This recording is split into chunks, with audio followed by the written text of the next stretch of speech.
Для меня главное, чтобы его кому-то третьему лицу не передали. Вот я отвечаю на ваш вопрос. Да. В статье 6 написано, что эти здания с оружием соглашение в силу не вступило. Оно юридической силы сегодня не имеет, потому что соглашение должно быть ратифицировано.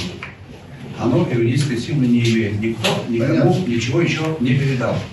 В соответствии с соглашением, как я это понимаю, а я не юрист, у меня нет высшего юридического образования.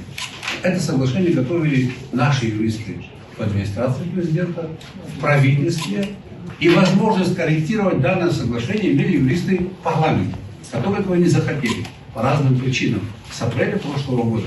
Там написано, что этот объект может быть использован исключительно в целях проведения государственных мероприятий в отношении охраняемых лиц. Там написано исключительно. Все остальные варианты недопустимы. Так написано в соглашении. Так я это понимаю.